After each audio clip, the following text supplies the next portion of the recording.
Good morning. It is 6:48 a.m. on what day is it? Wednesday, October 18th, 2017. I'm Christiana Ellis and I just got up. This is 5 more minutes. I feel like I have a variety of things that I could talk about today, and I'm not sure what I should focus on. I spent a good chunk of yesterday evening making secret plans for the next episode of So Many Levels, which should be tonight. And I'm excited about that because it involves doing some surprises for my players that they're not yet aware of. And it got me thinking a little bit about the difference between player knowledge and character knowledge, which is an interesting sort of question in this type of role-playing campaign. I feel like it's almost unique to this sort of a thing. I mean, there's not. So what I mean to say when I talk about the difference between player knowledge and character knowledge is,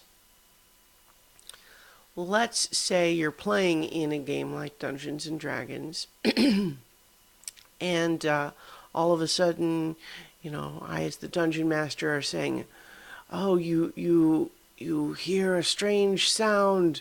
Oh, moaning. You smell the stench of rotting flesh.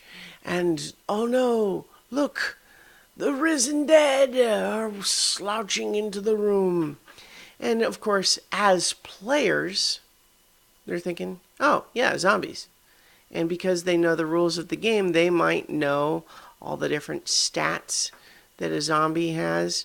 They might be aware that, like, oh, well, yeah, my buddy over there has turn undead. If I use that, it might, force them to run away. And they have this many hit points, and they have this feature where, like, there's a chance for them to come back up if I kill them. But, like, this is maybe not the best example because I think. So the idea, though, is the player might know all of that, but what if the game is taking place in a world where zombies are not like a commonplace thing that everybody would know about? So you might be in a situation where the player knows things that the character wouldn't. And so when in role-playing games the player has their character do things that really only make sense based on what the player knows, that's sometimes called metagaming.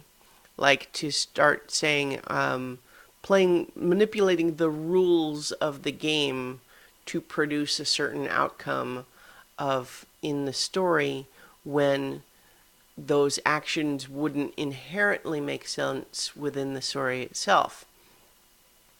Metagaming is what that's typically called, and generally speaking, although every table can have its own policies as far as that goes, like if everybody's on board and they like it, then sure, why not?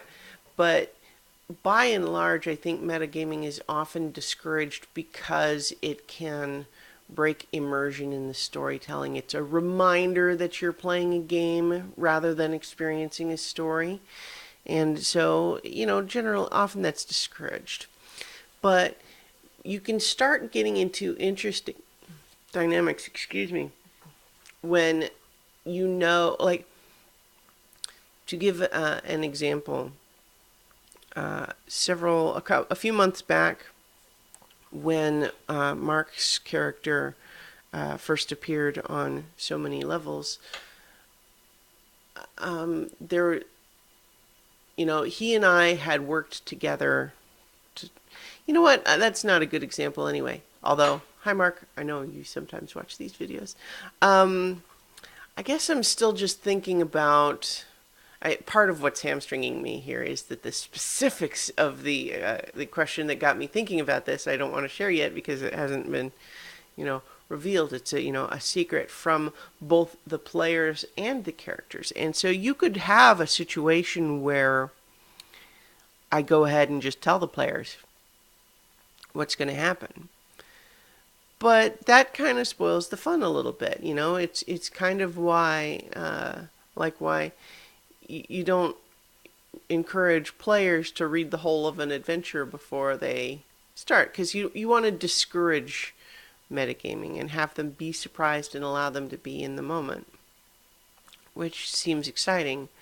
But in principle, it's also not a dire thing, because in some ways it could be fun. Like, maybe a better example here would be to say, if you are a smart person but you're playing a character with low intelligence, the idea is that, if you are continuously making decisions for that character that are based on you using your own intelligence to come to solutions that it wouldn't make sense for the character to come to, that might be metagaming.